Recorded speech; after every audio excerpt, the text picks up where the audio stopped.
Good morning, good morning. Andito po tayo ngayon sa ating mga pila kung saan kasalukuyan po tayo gumagawa ng roof beam. Actually patapos na po ito.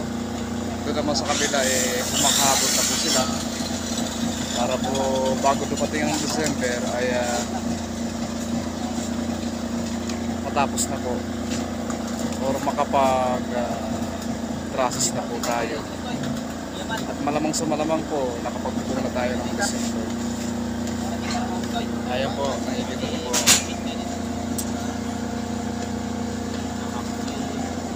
Sobrang pinagsusumikapan po nila na matapos po yung ating roof beam para makapagbiga na po. Itong grupo po na ito, mga taga-Puntakit po sila. Ito ang mga matatatag, magagaling na construction ng Puntakit. Kaya po si Master, isa sa po siya sa mga dating ex-upload.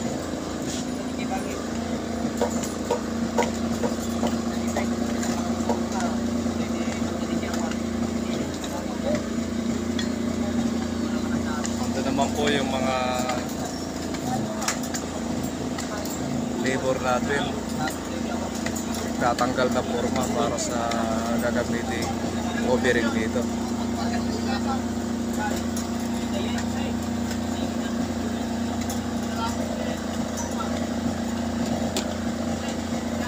Ito naman po sa taas,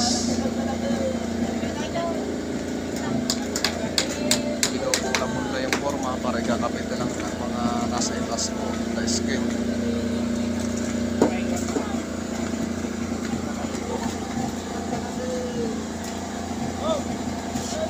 Simula pa kami ng A3.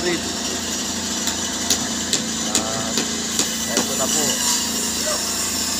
Bali dalawang po ito. May basement po siya at ito po yung walk-in niya sa itaas.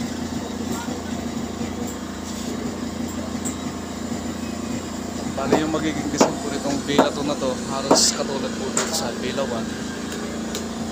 At yung Villa 3, iba naman po siya at mas malaki po siya kumpara po dito sa Villa 2. Pare-parehas po siyang may swimming pool sa harap.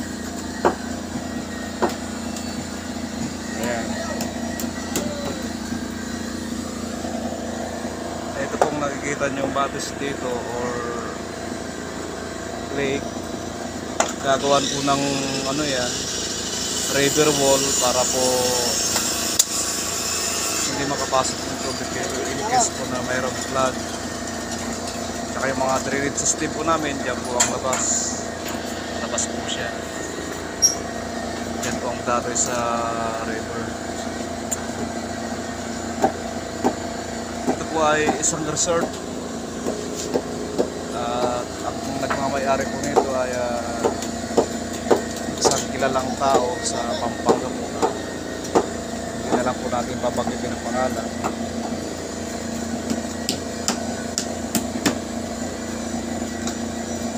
Ngayon, mga mayayaman po dito ang nagmamayari at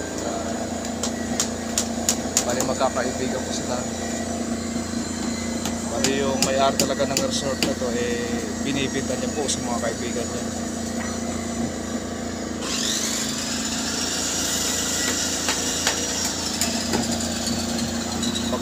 Siya po yung nagkokontrata sa mga kaibigan niya, mga big time din po.